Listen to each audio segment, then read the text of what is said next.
I'm excited to be at Open God's Word with you. We're going to be looking here in just a moment, get the right slide up, at John chapter 2, and I encourage you to be a turn there if you have your Bibles with you, or if you're using one of the Bibles underneath the chairs. We're on page 740 there, and I'm excited to be able to take you to the section that we're looking at as we started a series here just a couple weeks ago looking at the book of John, walking through each section together, and we noted right away at the very beginning of the series that John was clear towards the end of the book as to his purpose and why he was writing. He said, "These things are written that you might believe that Jesus is the Messiah, the Son of God." So he's just really clear. This is why I'm writing. I want to make sure that you know this. And then once you believe that Jesus is the Christ, he wants to make sure that we then learn how to have life in his name. And not just life like as in eternal in heaven and so forth, but right here in the right here and now. And so with that background, focusing on our belief, first of all, he begins to give us some evidences. And we see this laid out in the section that we're going to look at today as we begin some of this. And so John lays out for us some things here that I think you'll find actually kind of surprising. It's a surprising section of the Bible in a number of different ways. So let's take a look at it together. It says here in verse 1, on the third day, a wedding took place at Cana in Galilee. And we start off with this wedding. And I love weddings. As a pastor, I usually get the best seat in the house, right? Like I get to be right there front and center, and you got the groom and the bride and the groom, and they're right there, and I get to see all the nervousness and all the, like, it's really, really cool. Now, when they do the whole kiss thing, you know, and I'm in the middle, that's awkward, right? I have to step out of the way or something. That can be a little weird, but I enjoy the best seat in the house. It's good. Probably the most awkward thing I've had happen at a wedding was actually not a wedding that I was doing the wedding, but I was in a wedding, and I was one of the groomsmen. And so, you know, you're standing on the one side, and you're looking at the bride and the groom, but past them, you can see the bridesmaids, and I noticed something was off with this one girl, and I couldn't figure out what was going on. I'm looking at her face has got this weird look on it, and she goes, boom, falls down. She completely passed out. I'm like, whoa. So they get her, they get her back up and whatever. She's like, I'm fine. And so she's standing there, like less than 2 minutes later, down she goes again. So front row for you. So she sat down. That was the end of that. We are done there. So I learned as a pastor, make sure to tell people in a wedding party, don't lock your legs for 30 minutes at a thing. You're going to pass out, right? So it was good for me. Cana, going back to this. Cana is about 5 miles from Nazareth, so about an hour and a half to 2 hour walk from where Jesus' hometown was, which is partially what explains Jesus' mother being there. And there's some speculation as to why she was there. Was she there because it was a relative getting married or a friend or something like that? Or was it just because everyone was invited in the area to be able to come? Because that's how weddings and so forth were done. Because weddings in that day were a really, really big deal. I mean, they're a big deal today, but weddings in that day were a really, really big deal. We think of ours as being big and extravagant and so forth, but in that day, they would usually be preparing for this wedding for a good year or maybe longer, and it would accompany a week-long celebration. It wasn't just a day, but a full 7 days of celebration. If you know anything about this time period, the way the engagement worked, you might say, when a couple got engaged, it was a betrothal. This is something that was stronger than our engagement period, but it's the closest thing in our culture that we could reference to it. So the betrothal period, they would be legally married, like signed documents, that kind of thing, right? Legal, but stronger. So it's stronger than our engagement period. But they were in every way legally married, except they weren't living together, hadn't consummated the marriage, no sexual relationship yet, and so forth.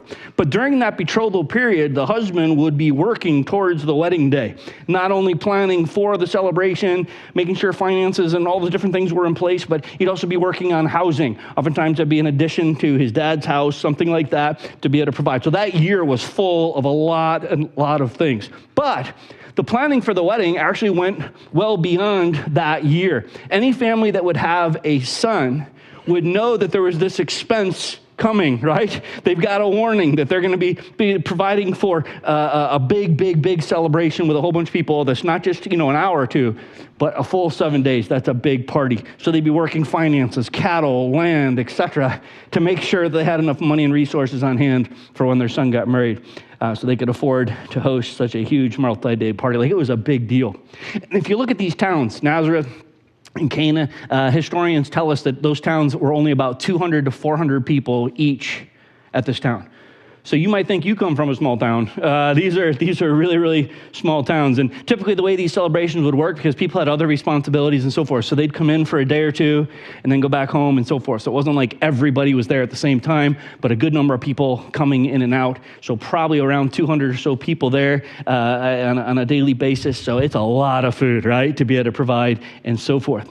Another interesting detail you might want to know going into this is that legally, there's actually some historical evidence, some documents that indicate that the groom and the groom's parents were actually legally responsible for some of that festivities, right? As in, if things were not done well and not provided for well, the bride's parents could sue for breach of contract on what was supposed to be provided. I mean, you might have had a heavy wedding day, right? But that's some pressure on it. So it's pretty interesting to be able to look at. They took these celebrations very, very seriously. So Jesus' mother here, she'd come to this wedding, and it says Jesus and his disciples had also been invited to the wedding. And that's kind of interesting, right? Because many people today think of Jesus as this holier than thou, if you will, sucking on lemons, type guy, no fun at all. Even though we've learned from week 1 in this series that it's Jesus who is actually the one that created the entire world. So we know that Jesus, of course, then has this sense of humor. Just look around at some of the people around you. Jesus clearly has a sense of humor, right? True, right? So Jesus is in no way fighting a good time, right? And think with me about this, right? Given that he's the creator of the world, that means he quite literally is the author of all that is truly fun. Think, right? Inventing such things as, I don't know, sex, for instance, right?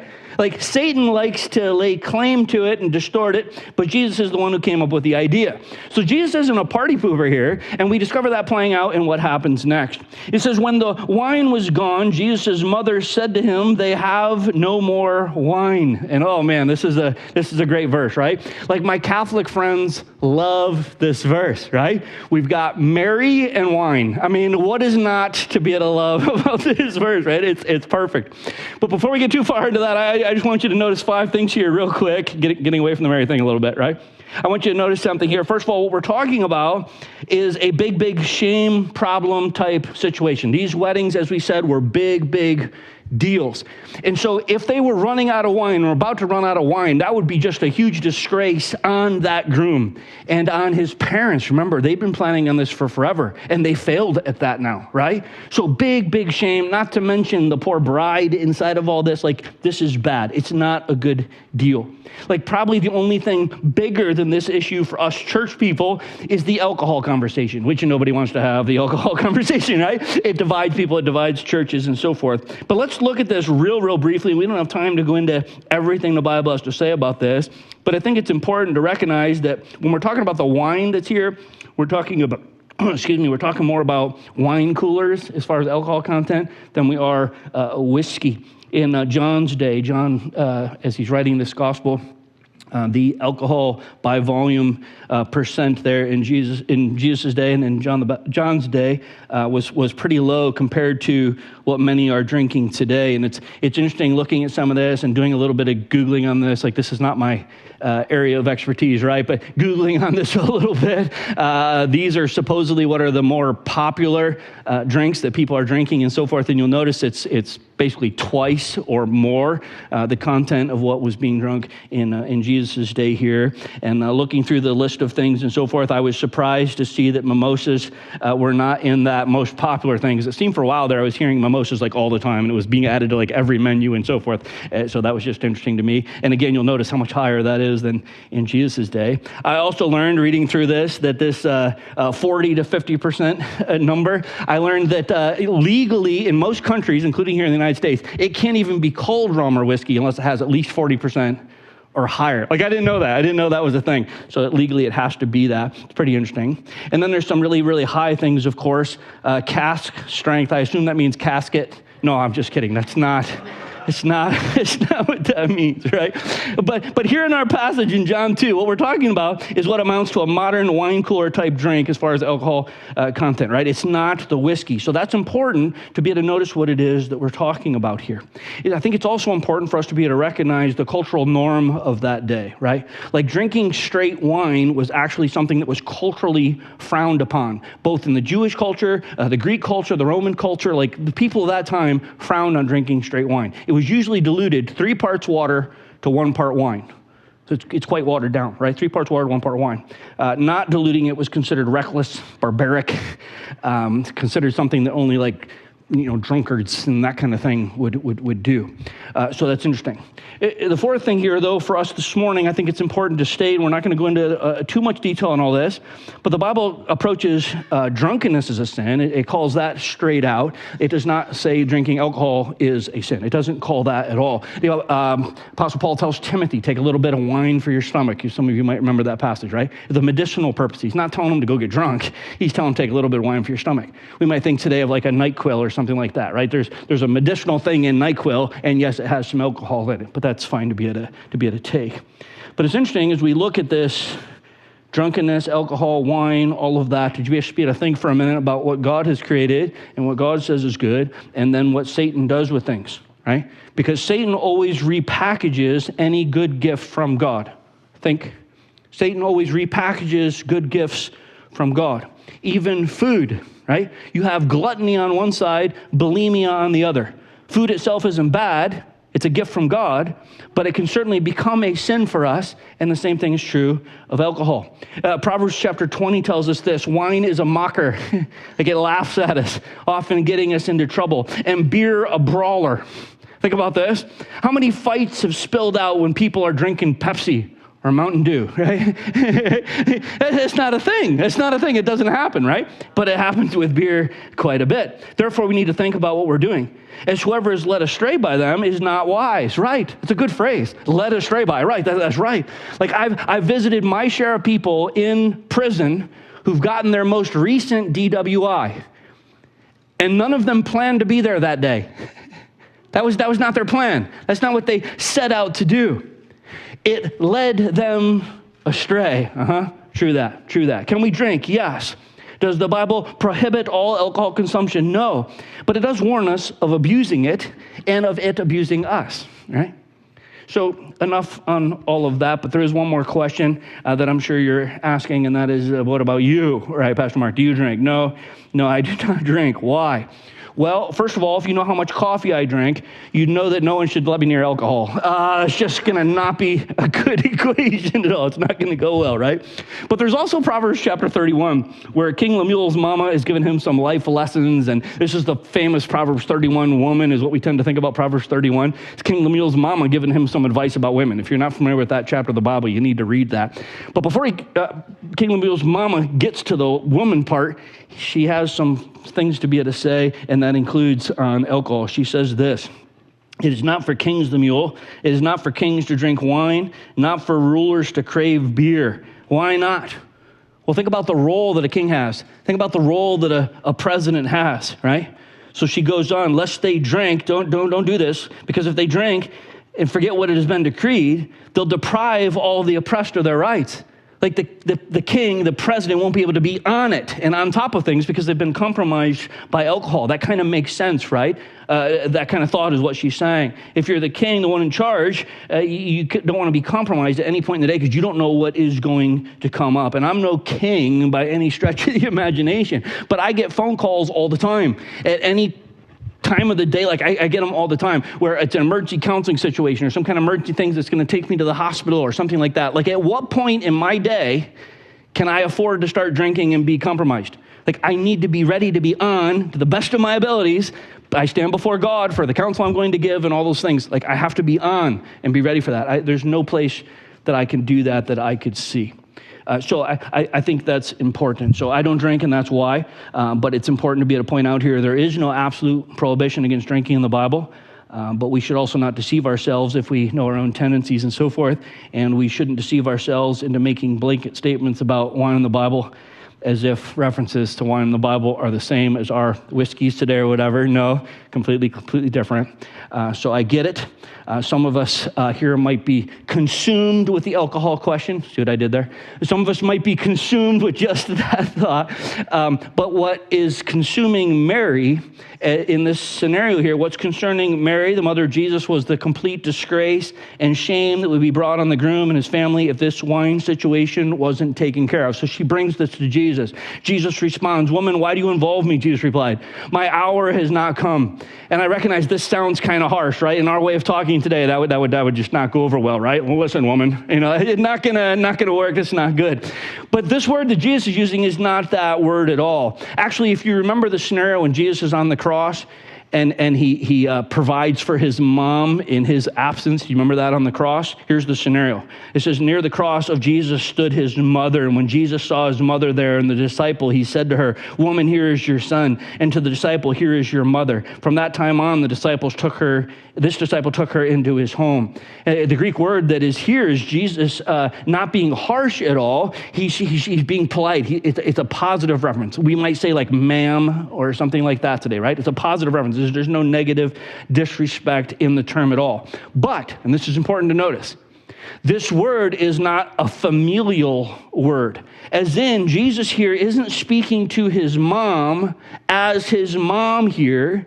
He's speaking to her as God, Jesus in the flesh. Remember everything we looked at in chapter 1? He's speaking to her as God in the flesh, speaking to her as a woman. He's telling her flat out, "My hour has not yet come." And this phrase, especially in the book of John, the Gospel of John, is quite telling. We see it come up over and over again. He says it here, "My hour has not come." Chapter 7, his hour had not yet come. Chapter 12, the hour has not come. It was for this very reason that I came to this hour. The hour referring to his crucifixion and what's going to happen there. Chapter 13, Jesus knew that the hour had come for him to be able to leave the world and to be able to go to the Father. "Father, the hour has come. Glorify your Son, that your Son might glorify you." So big picture here, right? What Jesus is saying to his mom is, listen, I love you, but I need to be about my Father's business. That might sound familiar to some of us that know the rest of the Bible, right? I'm operating on the timetable that is God's, not yours. And it's not time yet for me to be able to go to the cross. So Mom, if you're looking for me to go full God mode here, this isn't the time, right? This isn't the big flashy moment, Mom. Now is not the time yet. And we might laugh at this a little bit, right? But this is a big moment. And it's actually a big moment for many young men, if we stop for a minute and step back a little bit, because there's this moment for every young man where you go from being a little boy to being a man, and you're stepping back from mom a little bit going, "I love you, I respect you, but I know what God has said, and I know what God has called me to here, and so I am going to walk with God and pursue what he wants." Now, the way that conversation often ends up going in our culture today is minus God. Mom, the heck with you, and we bolt and just do what we want to do. That's the way that often happens. That's a struggle for that young person. It's a struggle for the mom as well. But it should be a healthy moment where, okay, I appreciate everything, Mom, but you have taught me to walk with God, so I'm walking with him now. That kind of a moment. Interesting to see that play out here. Some mamas miss it. It can be tough. But Jesus here is clear, and Mary seems to get it as well, though she does pull a bit of a mom move next. She does pull a bit of a mom move next. Next verse says, his mother said to the servants, "Do whatever he tells you to be able to do." Can you see that? I can almost see the side eye, right? Whatever he says to do, just do that, right? It's a mom move. You can kind of see it. But think with me about the context of all this, right? Like Mary knows that Jesus is special. We were very, very confident that she understands who Jesus is as the Messiah. Remember the whole Christmas story, the angel coming, telling her, and so forth. Like she knows that Jesus is special. But not only that, right? Jesus at this point is around age 30. So think with me about this. The Bible records for us Joseph, Mary's husband. The last time we see Joseph show up in the Bible is when Jesus is 12. So either Joseph bailed on the family, it's possible, more likely he died. And so Jesus, as the oldest son, has been taking care of mom for all these years. So not only does Mary have the word of the angels and so forth, but she's been living with Jesus probably since those young teen years, 15, 16. And Jesus, no offense to us guys, but Jesus did a really good job, right? Coming alongside of mom and helping mom and doing all those things to help out around the home and so forth. He stepped into that perfectly. So Mary's used to this. When something goes wrong, she's used to turning to Jesus as the man of the house and him dealing with it and him dealing with it perfectly. So she's like, hey, whatever he says to do, just do it. Like, I've got some experience at this as Jesus' mom. I've seen this play out over and over and over again. Jesus is always right. Like, whatever he says to do, it's always right. What Jesus says to do is always best. So just do whatever he tells you to do, and that is what will be best for all involved. Just trust me. I've been doing this for a few years now with Jesus. It's actually interesting, isn't it? Maybe a bit of a lesson for us here today as well. What Jesus says, just do that. Just do that. Those who knew him best, Mary, his own mama, points to this simple truth. Whatever Jesus says to do, just do that. That always works out to be the best. Just do what he tells you to do. It says nearby stood 6 stone water jars, the kind used by the Jews for ceremonial washing, each holding about 20 to 30 gallons. So 6 jars, 20 to 30 gallons. So you're talking somewhere between 120 and 180 gallons. That's a lot of water. Jesus said to the servants, fill the jars of water. So think about this for a minute, what Jesus is asking them to do, right? Like this is a lot. This is 166 pounds, 250 pounds, someplace in there, depending on the exact size of these, right? So you're not going to be like carrying one of these jars and just like dipping it, and carrying 166 pounds of water or whatever. No, they're picking up buckets likely and going to a well or a stream or something like that, doing the bucket brigade to be able to fill these things. Like, it's a lot of work. It's a lot of work. But they listened to Mary, and they did what she told them to do in listening to Jesus. And so they filled them. They filled them to the brim. Then he told them, now draw some out and take it to the master of the banquet. This would be like a wedding planner, you might say today, right? Bring it to the person who's in charge of the wedding. So they did so, and the master of the banquet tasted the water that had been turned into wine. Now, this is amazing. Think about this for a minute. Can you imagine being those servants, right? Like, these servants are used to being told what to do because that happens to them all the time, right? And they're used probably to people saying, listen to my son. It's like, yeah, I've heard that one before. Nepotism is as old as it gets, right? Like, we've heard all that before. I get that, right? But their job is do what they're told, so they do what they're told. And somewhere along the way, it turns into wine. And it's very interesting to me because we're not told exactly where it's turned into wine. We're not sure. But it's fun to be able to speculate. Like, did it turn into wine when they dipped the cup to be able to get some water out?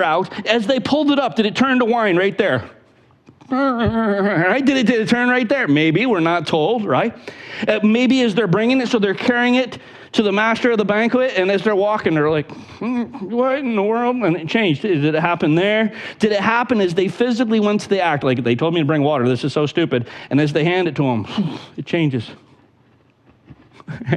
Whenever it happened, you have to know they busted a move back to the other servants, right, that helped gather the water. And so, you're not going to believe what happened. Fascinating. But the wedding planner dude, he didn't realize where it had come from, though the servants who had drawn the water knew. Then he called the bridegroom aside and said, everyone brings out the choice wine first and then the cheaper wine after the guests have had too much to drink. But you have saved the best till now. And the man kind of lets us in on an age-old trick, doesn't he, right? Get the wine flowing, get the party in a couple days, and yeah, it's a lower alcohol content, but if you've been drinking for a few days, it's starting to add up now, right? And getting a little bit tipsy, and then you bring out the cardboard wine, right? You bring out the cheap stuff. You bring out the cheap stuff. But you didn't do that, right? The wedding coordinator said, you didn't do that. You saved the best till last. Think with me for a minute. Translation here, Jesus doesn't make bad wine. When the creator of the world makes wine, it tastes better than the best this family. Remember, they've been planning for this since this kid was first born. They've been planning up for this.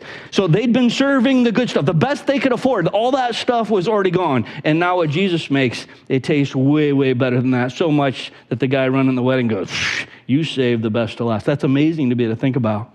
So think about it with me here today. What Jesus creates is good. What Jesus creates isn't junk, it's the best.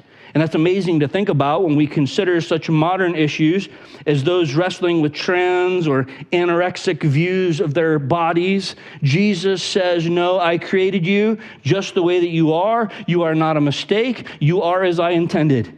You aren't some cheap wine poured into cheap throwaway cardboard containers. You are my special creation, created to be exactly who I intended you to be. And that thought is amazingly helpful and encouraging for us if we stop and think about it. But what's amazing to me is this groom in the scenario. Like, can you imagine this groom here as he's pulled aside? I mean, he almost certainly would have been aware that the wine was running low, right? Because it was his family and so forth that were in charge of this whole thing and whatever. So he almost certainly knew that things were running out. He had to be aware of this unfolding crisis that was happening as the wine ran lower and lower and lower. He had to be freaking out a little bit, right? And now the master of the ceremonies here pulls him aside. He's like, oh, here it is. You know, the jig is now up. Like, it's going to come down now. This is where everything goes bad. And oh man, my parents, they're just going to be ridiculed for forever, and my poor bride, and like he's got to be worked up over all that stuff. It's sad, right? The scenario that's unfolding here, it's a terrible way to start off a marriage. But that's not what ended up happening, because Jesus stepped in. Jesus stepped in, and not in a flashy way. There was no waving of the hands and creating a stir, you know, like Jesus didn't stand up. Moses divided this, you know, and what I'm going to do with the water is going to be much bigger than... None of that. Jesus didn't do any of that. He didn't create a scene. The only thing Jesus created was wine without a word, without a wave of the hand. Jesus just worked through obedient servants. Think with me. Jesus worked through obedient servants. That's good. Think about that. It's still true for us today. God's still working through servants. Almost all of the big miracles that happen in our day are first seen by those who are serving. Think, they are just serving. They're just taking Mary's advice and doing whatever Jesus says. And in so doing, they find themselves on the front lines of all the big things that God is doing. It's so cool to be able to see that here as well as in our day. But before we think more on that, I want you to notice with me here John's summary of this little situation. John, as he writes the Gospel of John, he summarizes this whole scenario this way. What Jesus did here in Cana of Galilee was the first of the signs through which he revealed his glory, and his disciples believed in him.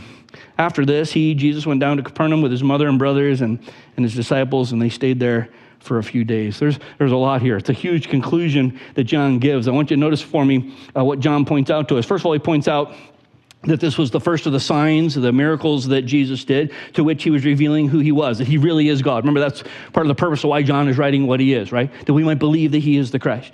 So in this instance here, he's proving that by showcasing Jesus' ability to be able to miraculously create, turning water into wine, not in a matter of weeks or months or years or whatever through the fermentation process and so forth, not through the waving of hands, speaking words or whatever. No, he just told people what to do, and in their doing it, a miracle occurred. And this was the first of those miracles. And we're going to see more as we continue on in the Gospel of John. That's a big part of the Gospel of John. We're going to see more of that. But notice with me here that John flat out states that this is the first miracle that Jesus does. And that's significant for us. Why? Because there's other books that are floating around out there, like the Gospel of Thomas, the so-called Gospel of Thomas, that people think is on the same level with the Bible and that kind of thing. And in that Gospel of Thomas, that book that's not a part of the Bible at all, has Jesus as a 5-year-old little boy making clay birds, making out of clay, making it look like a bird, and then chucking them up in the air, and they turned into sparrows. Woo! Jesus is a 5-year-old doing miracles. No, John says, no, there wasn't that kind of thing. This is the first right here, he says. And done in such a way, not for everybody to be able to see, not yet. That wasn't where Jesus was at yet. It was just for a smaller audience, the groom, the servants, the disciples, some of those people on the inside of things, they knew. And think about this for those disciples. They're so early in their journey with Jesus. If you've been with us through the whole series so far, we looked at this in chapter 1, and they had come to believe that Jesus is the Messiah, but they're at the very beginning of things with him.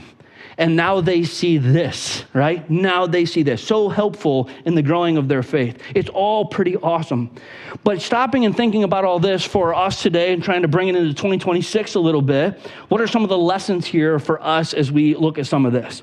Well, first, I want you to notice with me here a couple things on Mary. And I think this is important to be able to bring up quick because there's some big church groups and in our area, the Catholic Church and others, for instance, and I love my Catholic friends. But the Catholic Church teaches that Mary remained a virgin for her entire life, which of course contradicts what's on the screen here, referencing Jesus's brothers. It just flat out says it, talks about sisters elsewhere.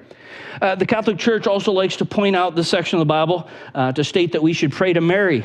We should pray to Mary because Jesus listened to Mary. That's the way the argument goes. But there's a host of problems with that. Not to mention the clear statement that Jesus makes back to her, right? Woman, my hour hasn't come. He's actually confronting what it is that she's saying and separating himself from her and pointing to God's will instead of hers. That's flat out what is happening here. But then there's also the bigger, more obvious issue of Mary herself directing everyone to listen to Jesus. So to my Catholic friends, if you truly want to take Mary seriously, then listen to what she herself says to do. Listen to Jesus. That's what Mary says. Listen to Jesus and do whatever he tells you to be able to do. So you don't go to Mary, you don't pray to Mary, you go to God. You pray to God and you listen to Jesus and you do whatever he tells you to do. It's pretty good advice right there. And maybe some advice that we need to take this week ourselves as we go to the Bible.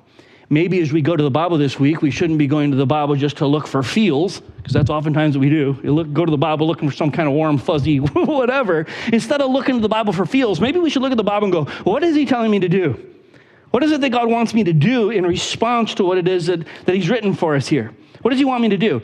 And as we're studying that and we become convicted of these things that God is clearly calling us to do there, we should do them. Whatever Jesus says to do, go do that. That's what Mary herself is telling us to be able to do.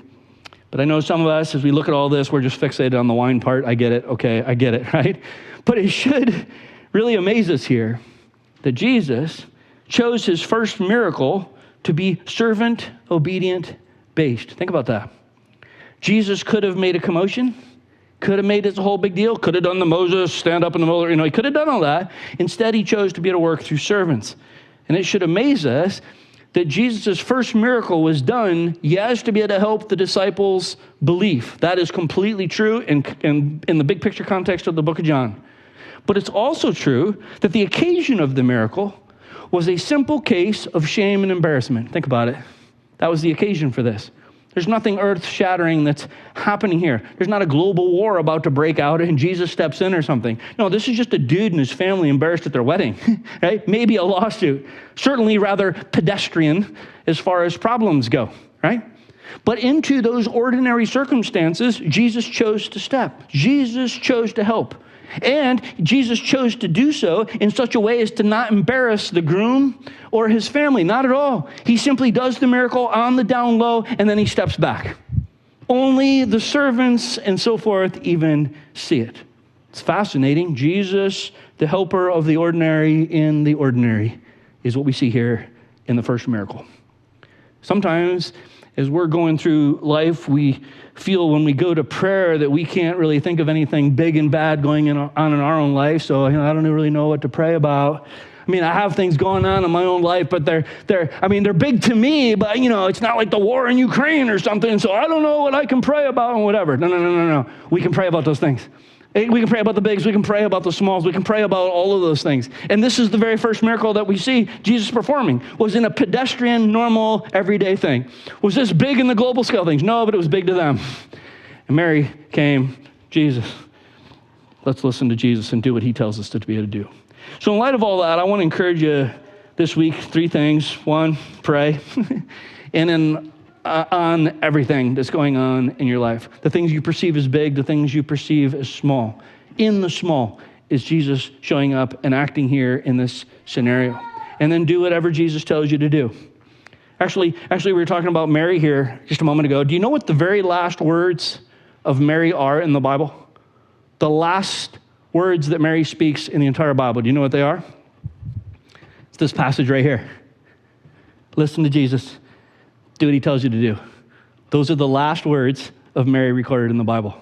That's Pretty helpful. Just do what Jesus tells you to do. Something for us to think about as we head into the week. The third one is serve. Serve to be able to gain a front row seat to God at work. It's fascinating to me. Sometimes I'll hear people, complain, I tried the Christian thing for a little while, and Christianity is just boring. It's just boring. Walk with God is boring. He says not to do and it's just boring. It's just boring. Listen, it's not boring if you're on the inside of what it is that God is doing. It's not boring if you're on the inside of what God is doing. Think about this. The first to see Jesus in action here wasn't kings. It wasn't princes. It was the people who weren't even invited to the party. They were working the party. That's the first people to be able to see the miracle here. They were the first to see the heart of God on display. God acting in the background, not drawing big attention, but God providing. Super cool to see the experience with God that these servants ended up having, that others never get a glimpse into because they spend their whole life avoiding service roles. I know that's hard for me to say, but it's true. It's true. Some of us never get to experience the hand of God and the work of God because we're actively avoiding doing the very things that God has called us to. We're actively avoiding service roles. These folks were just doing what God told them to do, and they got a front row seat. There's something to that. There's something to that. Jesus here, think Jesus, his first miracle. The Logos, chapter 1 we looked at. The Logos, having taken on flesh, his first miracle here was seen first by and done through the obedience of servants. There's something to that. There's something to that we shouldn't ignore. So stand with me if you would, and I'm going to give us just a moment opportunity to be able to talk to God on these things. Maybe it's the prayer idea. Maybe it's doing what Jesus tells you to do. Maybe it's the serving thing. Whatever it is that Jesus is talking to you on right now, I want to just give you a moment to be able to respond to him in prayer. So I'll give you a moment, and then I'll close this in a word of prayer. Every head bowed, every eye closed. I'll give you a moment to talk to God on these things, and then I'll close this in prayer. God, we do thank you here, first of all, for the big picture of what you've given us so far in John chapter 2, a pretty huge piece of evidence verifying to us that Jesus is no ordinary man, but rather he is indeed God in the flesh, our creator still creating, still giving direction and enabling miracles through simple obedience of servants. God, I for one want to be numbered among those servants. Help me to heed the advice of Mary, to do whatever it is that you say. God, help me to simply obey you. Yes, it's helpful for me to try to understand your commands and the reasons behind them and so forth, but God, while I get all of that would be helpful, these servants here in John 2 had no clue what was about to happen. They had absolutely no frame of reference for what was about to unfold. All they knew is that Jesus had told them to do it, so they obeyed and ended up with a front row seat to the very first miracle Jesus did. So God, help us, all of us, to serve in this way. Help us to be this responsive to you in everything that you called us to.